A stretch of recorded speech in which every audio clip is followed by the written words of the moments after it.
बिस्मिल्लाहिर्रहमानिर्रहीम। अस्सलाम वालेकुम स्टूडेंट्स, मैं हूं हसन रजा और आज का हमारा जो लेक्चर है, आज का हमारा जो टॉपिक है वो चैप्टर 5 का ऑक्साइड्स ऑफ हैलोजेंस है। तो इस लेक्चर में हमने क्या पढ़ना है, आप लोग देख सकते हैं कि आज हम ऑक्साइड्स ऑफ हैलोजन के बारे में जनरली पढ़ेंगे और उसके बाद हम फ्लोरीन के जो ऑक्साइड्स हैं वो क्या हैं, उनकी प्रॉपर्टीज क्या हैं, उनके बारे में स्पेसिफिकली डिस्कस करेंगे।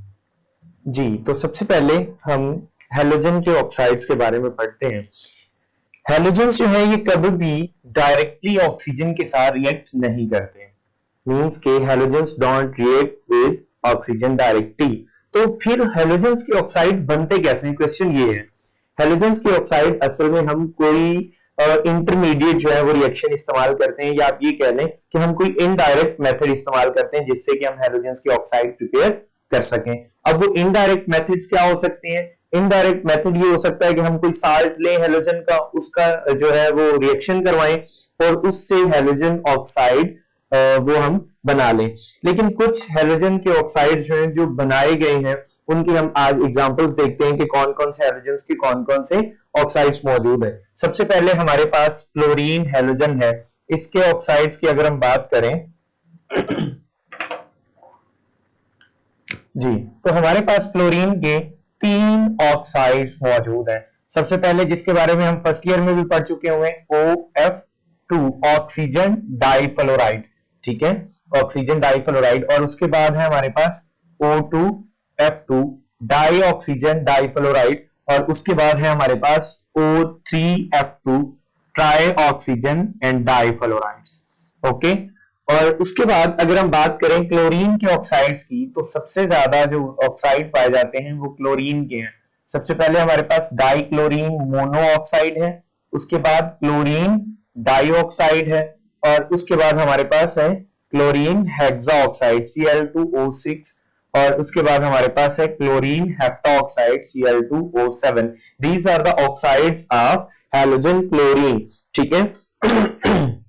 अब ये सारे के सारे जो हैलोजेंस के ऑक्साइड बने हुए, हमें पता है कि डायरेक्टली क्लोरीन और ऑक्सीजन या हैलोजन और ऑक्सीजन का रिएक्शन नहीं होना, तो ये डायरेक्ट नहीं बने हुए, लेकिन ये इनडायरेक्ट मेथड से बनाए गए हैं और वो ये हैं, ठीक है। इन ऑक्साइड्स में ज्यादातर जो ऑक्साइड्स हैं वो अनस्टेबल हैं। अनस्टेबल से क्या मुराद है कि ये ऑक्साइड्स एग्जिस्ट करते हैं, एग्जिस्ट का मतलब है कि ये ऑक्साइड्स हैं, केमिकली ये प्रूवन है, बट हमारे पास नेचुरली ये नहीं मौजूद होते और आप इनको अलग कर भी नहीं सकते प्रिपेयर करके। क्यों? क्योंकि ये जस्ट सॉल्यूशन फॉर्म में ही स्टेबल रहते हैं। आप इनको एक्वस स्टेट में देख सकते हैं और उसके बाद या तो ये अपने साल्ट्स की फॉर्म में नजर आते हैं या अपने एसिड्स की फॉर्म में नजर आते हैं। एज सच ये ऑक्साइड्स आपको नहीं मिलते। उसके बाद अगर हम बात करें ब्रोमीन के ऑक्साइड्स की, तो ब्रोमीन के भी हमारे पास जो है वो 2-3 किस्म के ऑक्साइड्स है। डाइब्रोमीन मोनोऑक्साइड है हमारे पास, ब्रोमीन डाइऑक्साइड है हमारे पास BrO2, और उसके बाद हमारे पास है ब्रोमीन ट्राइऑक्साइड BrO3 या Br2O6। Okay, bromine trioxide. और उसके बाद हमारे पास है जी ऑक्साइड्स ऑफ आयोडीन। अगर हम ऑक्साइड्स ऑफ आयोडीन की बात करें तो हमारे पास आयोडीन के ऑक्साइड्स में कौन कौन से मौजूद हैं?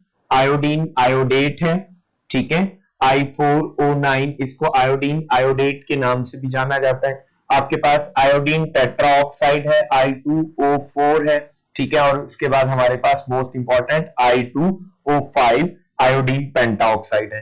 These are the oxides of halogen. Generally ये वो ऑक्साइड्स हैं जो हैलोजेंस के प्रिपेयर किए जा चुके हैं। उसके बाद हमारे पास जो है फ्लोरीन के ऑक्साइड्स की हम सबसे पहले बात करते हैं, 1 by 1 हम करते जाएंगे। तो फ्लोरीन के ऑक्साइड्स हैं उनमें एक ऑक्साइड जो मोस्ट इंपॉर्टेंट है ट्राई ऑक्साइड, ठीक है, मींस के डाइफ्लोरीन ट्राइऑक्साइड।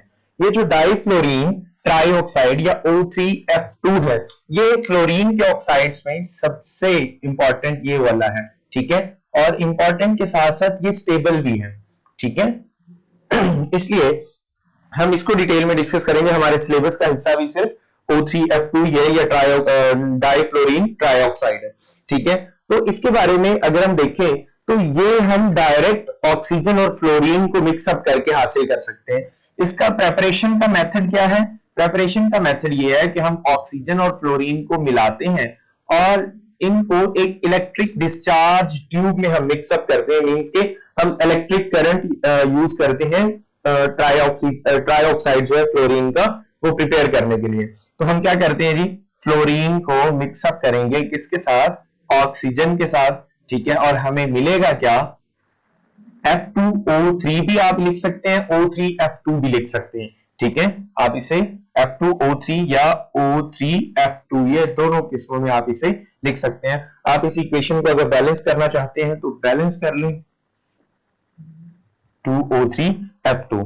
ये जो ऑक्सीजन जो है डाइफ्लोरीन ट्राई ऑक्साइड है, ये हमारे पास डार्क रेड कलर का होता है। इसका कलर क्या होता है, डार्क रेड, और ये विस्कस लिक्विड है, ठीक है, डार्क रेड लिक्विड होता है।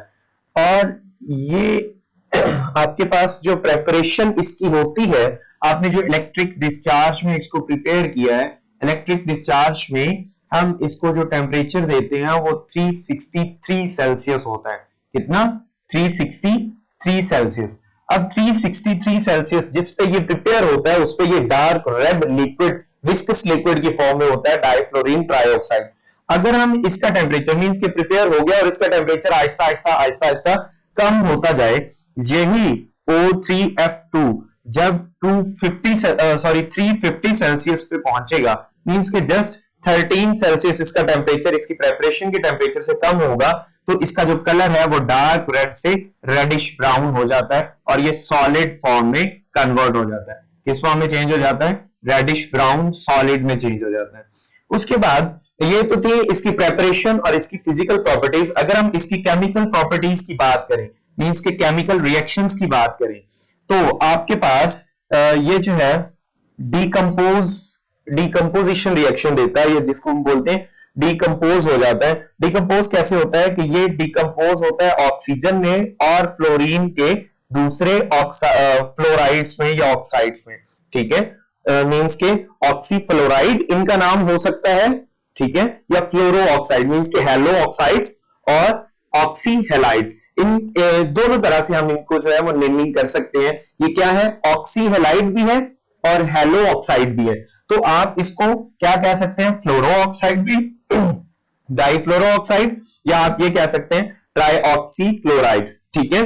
तो आपके पास ये रिएक्शन कैसे देते हैं जी, डिकम्पोज होता है हीट करने पे O3F2 इन